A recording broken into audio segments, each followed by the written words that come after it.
మన సహవాసం అనేది చాలా మంచిగా ఉండాలి.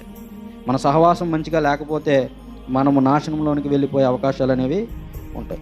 ఒకానొక సందర్భంలో యోబు గారితో వాళ్ళ స్నేహితులు మాట్లాడుతున్నారండి.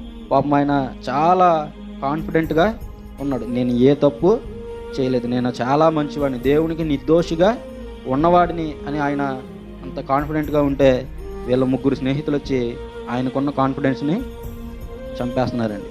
నువ్వు నిజంగా ఏదో తప్పు చేసే ఉంటావు, లేకపోతే ఈ శ్రమలు నీకెందుకు వస్తాయేవు అని మాట్లాడుతున్నారండి. ఒకసారి చూద్దామండి.